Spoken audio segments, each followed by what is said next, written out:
Hello, BookTube. This is my January book haul. I have a lot of books to show you, so let's get going.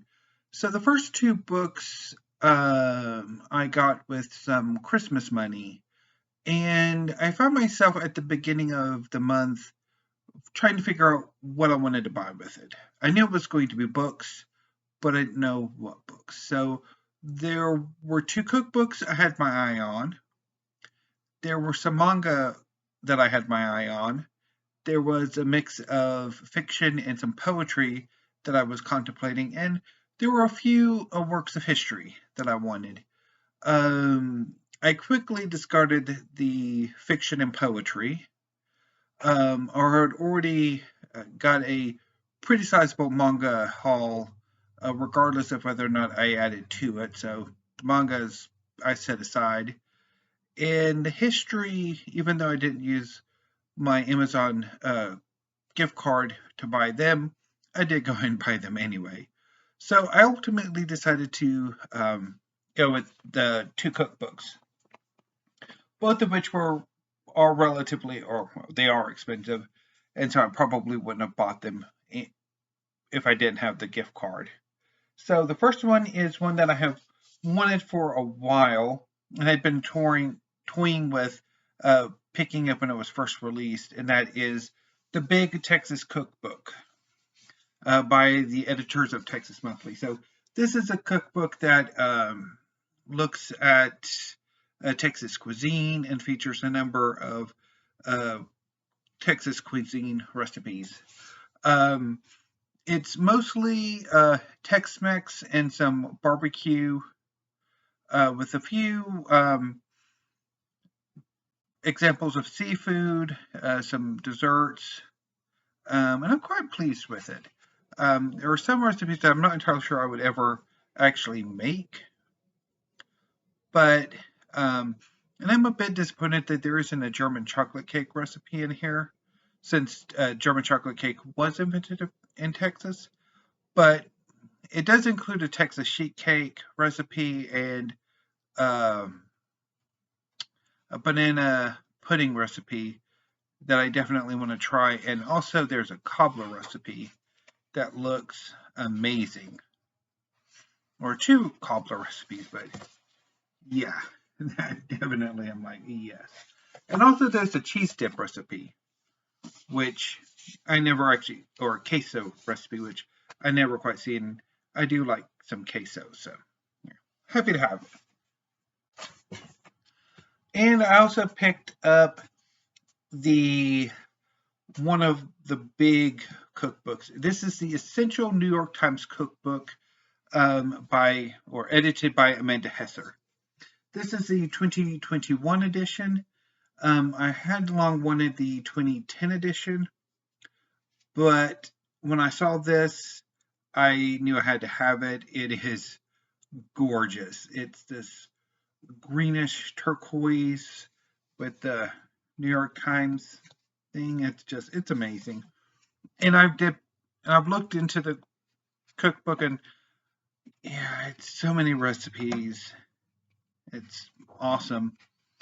I'm definitely looking forward to making some stuff with it. But this is what I call an omnibus cookbook, which is a cookbook that usually collects a large number of recipes from a newspaper culinary or food section, or from a culinary magazine, and they're usually incredibly large and basically just the recipes. I have a number of them, and I'll talk a bit more about them on Monday when I do my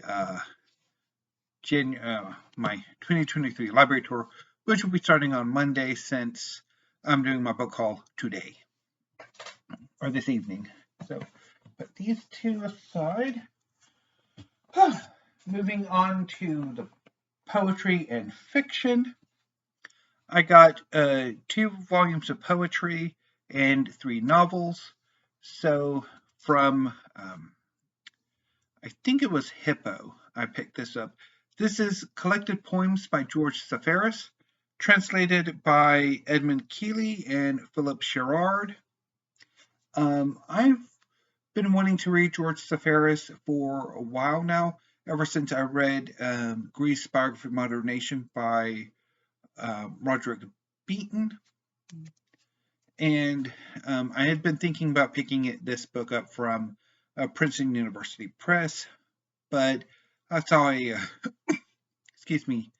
a significantly cheaper copy through Hippo, which is one of the sellers on Libris, which is a used book website.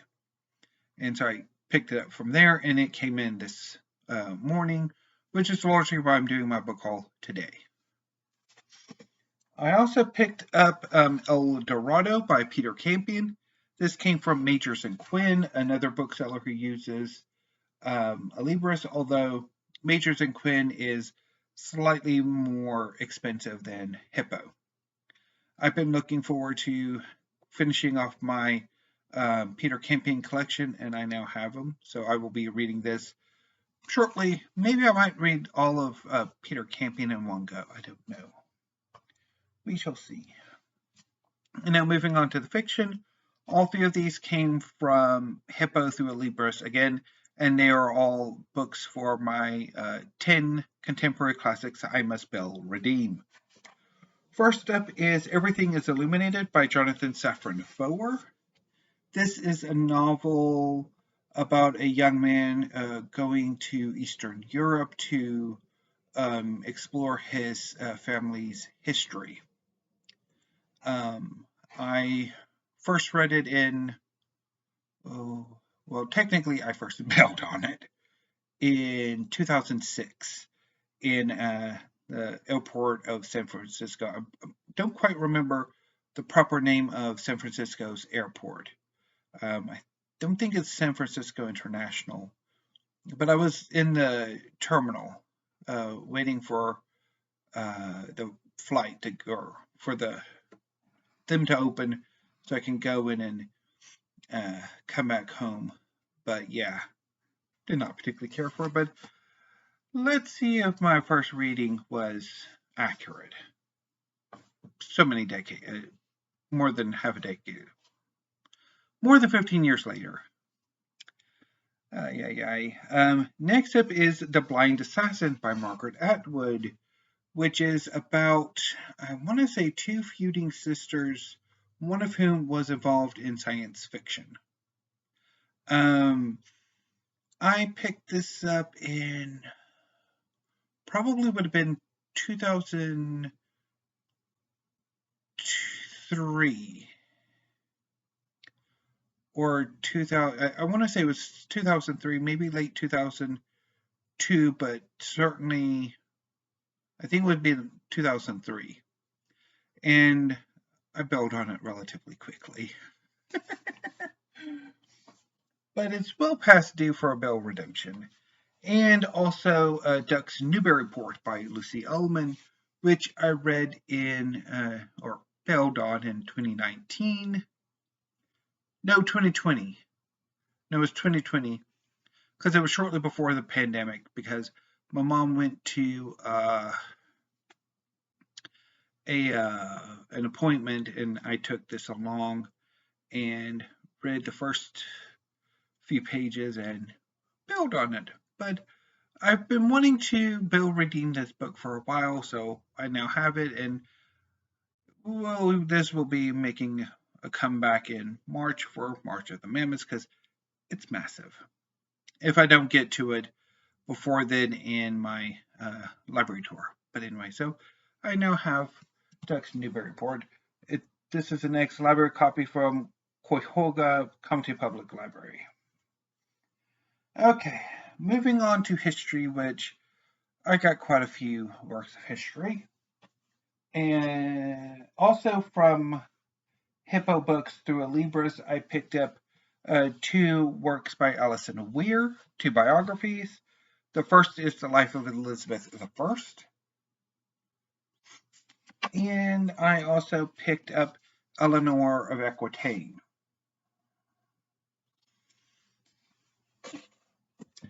From Book Depository, I picked up Queen Victoria's Matchmaking by Deborah Cadbury.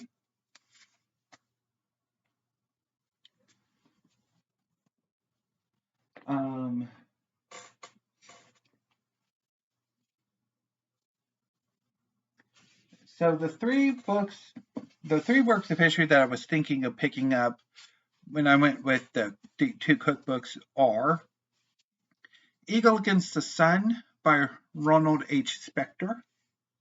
This is the history of the World War II, focusing on the Pacific theater. The Greek Revolution by Mark Mazower. This is obviously about the Greek Revolution and the Greek rebellion against Turkish rule.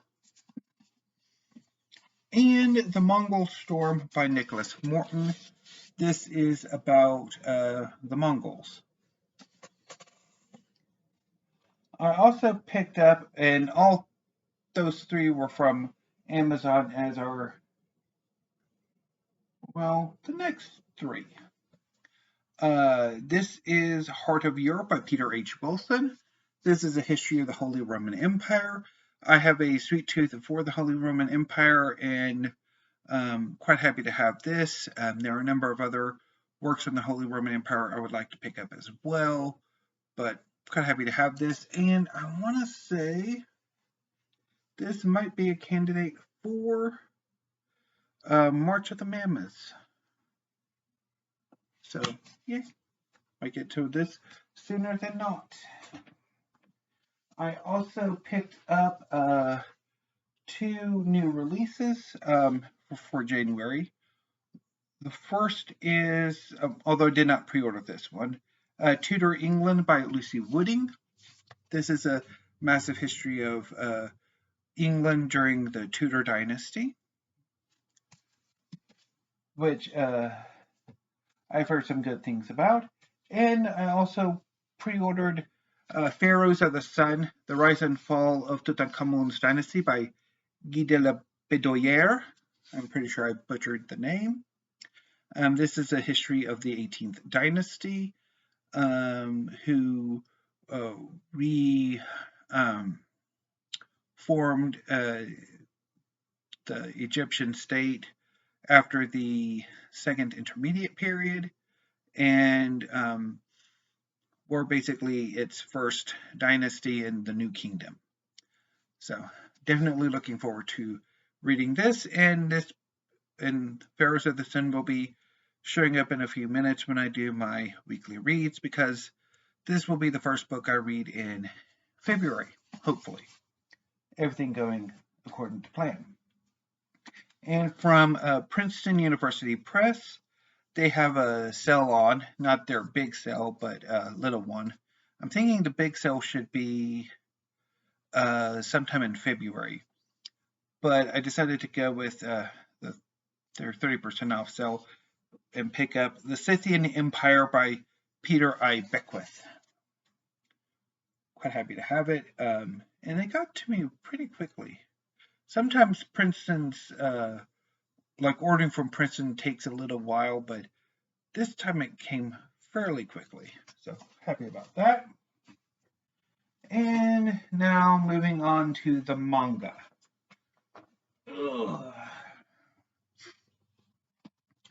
At the end of December, Powell's had a 20% off of used books, and so I jumped on it and picked up a lot of manga.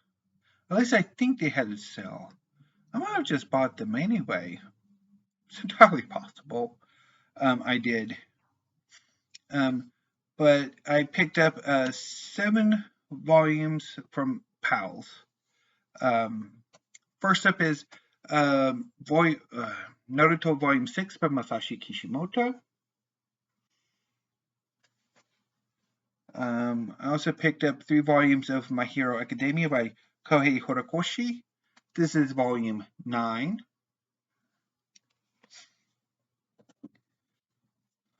Volume 10. And Volume 11.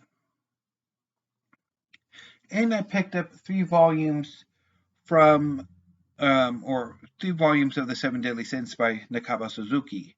This is volume 16.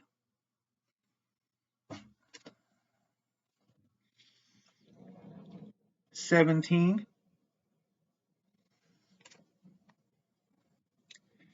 and 18. From Amazon, I picked up 2 volumes of Magi, the Labyrinth of Magic by Shinobu Otaka. This is volume 34. And 35. And I also picked up from Book People, the storied independent bookstore in Austin, Texas, Eden Zero, Volume 20 by Hiro Mishima. I don't know if I've mentioned it before, but I pretty much have the next 4 volumes of Eden Zero pre-ordered. So I'm pretty good through the rest of the year. I don't know if any more volumes will be forthcoming in 2023, but if they are, I will be pre-ordering them as soon as I can. I love this series, and I'm really looking forward to reading it. So that was my January book haul. Too many books to do a Steve Pyramid, although obviously I could do a little city of towers over here. I will be back in a few minutes with my weekly reads while this video is uploading. So until I see you in a few minutes, thank you, BookTube. Have a great evening and stay safe.